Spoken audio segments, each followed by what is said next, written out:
Usiku wa tarehe 19 Septemba 2018, mwanamke mmoja alifungua mlango wa nyumba yake huko Kilimani, Nairobi, bila kujua kwamba huo ndio ungekuwa usiku wa mwisho wa maisha yake. Jina lake ni Monica Kimani. Alichinjwa shingoni kwa namna ambayo hata wapelelezi wenye uzoefu mkubwa walishangaa.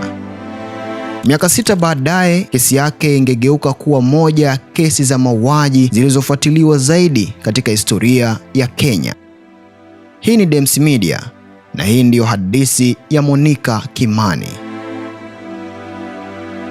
Monica Nyawira Kimani alikuwa mfanyabiashara wa Kikenya mwenye umri wa miaka 28 aliyekuwa akifanya kazi zake nyingi kupitia South Sudan. Alikuwa mrembo mwenye mafanikio na maisha yalionekana kuwa na mwelekeo mzuri. Lakini nyuma ya mafanikio hayo kulikuwa na uhusiano wa kibiashara na kijamii uliomuunganisha na watu waliokuwa na nguvu na ushawishi mkubwa jijini Nairobi. Miongoni mwa watu hao alikuwepo Joseph Irungu maarufu kama Joey, afisa wa zamani wa ulinzi aliyewahi kufanya kazi za VIP security kwa baadhi ya wanasiasa nchini Kenya na aliyekuwa na historia ya kufanya kazi Dubai. Joey alikuwa mchumba wa mtangazaji maarufu wa habari Jack Maribe, mwanamke aliyejulikana sana kwenye vyombo vya habari vya Kenya. Kile ambacho wengi hawakujua ni kwamba Joey na Monica walikuwa wanajuana tangu zamani. Walisoma pamoja Kenya Polytechnic kabla hata Monica hajawa mfanyabiashara aliyefanikiwa. Ni tarehe 19 Septemba 2018, Monica anarudi nyumbani kwake Lamuria Gardens, jengo la ghorofa huko Kilimani. Kulingana na ushahidi uliofanywa baadaye na uchunguzi, mtu wa mwisho kumwona akiwa hai ni Joseph Irungu, Joey. Ushahidi ulionyesha kuwa Joey aliingia kwenye jengo hilo akitumia kitambulisho cha mtu mwingine, si chake.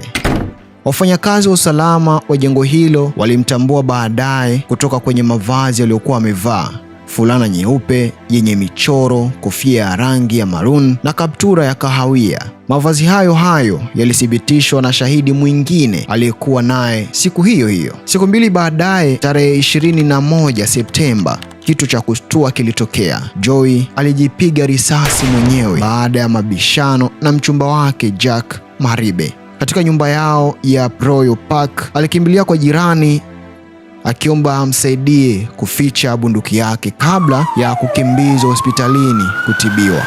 Tukio hilo la kujipiga risasi ndilo lililowavuta wapelelezi karibu zaidi na ukweli.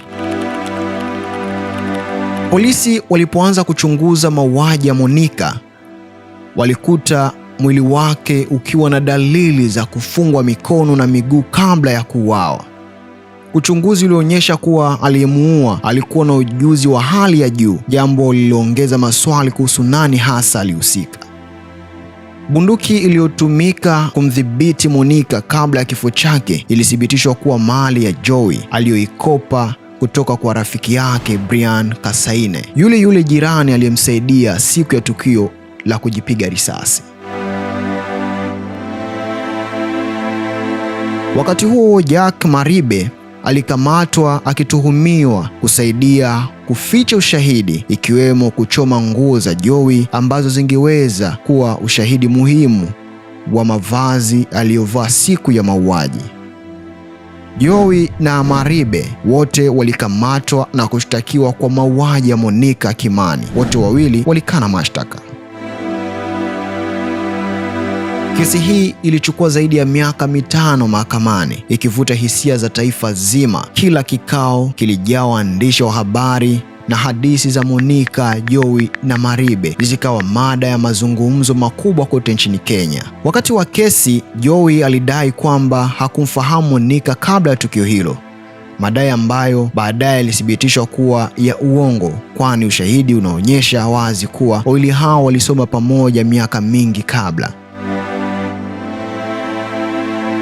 Ushahidi wa mavazi, ushahidi wa kutokuwepo na uwezo wa kuelezea harakati zake usiku ule, pamoja na ukweli kwamba alikuwa na bunduki iliyotumika kumdhibiti Monica, vyote hivyo vilijenga picha ambayo jaji hangeweza kuipuuza. Tarehe 9 Februari 2024, Jaji Grace Nzioka alitoa hukumu yake katika mahakama ya Milimani. Alisema wazi kuwa upande wa mashtaka ulithibitisha bila shaka yoyote ya kimantiki kwamba Joseph Irungu ndiye aliyemuua Monica Kimani. Jaji alisisitiza kuwa muuaji hakumpa Monica hata dakika moja ya kuishi. Nia yake ilikuwa kifo cha papo hapo.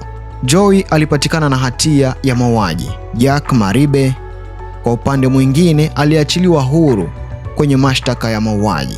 Jaji alieleza kuwa hapakuwa na ushahidi moja kwa moja unaomuunganisha Maribe na tukio la mauaji usiku ule.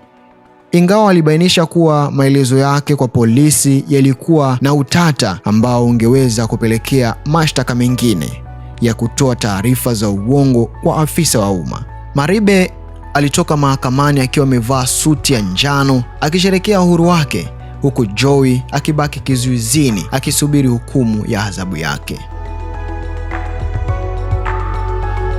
Kesi ya Monica Kimani si hadithi tu ya mauaji, ni onyo la jinsi uhusiano wa karibu, mahusiano ya kimapenzi na siri za watu tunaowafahamu vizuri zinavyoweza kuficha ukweli wa kutisha.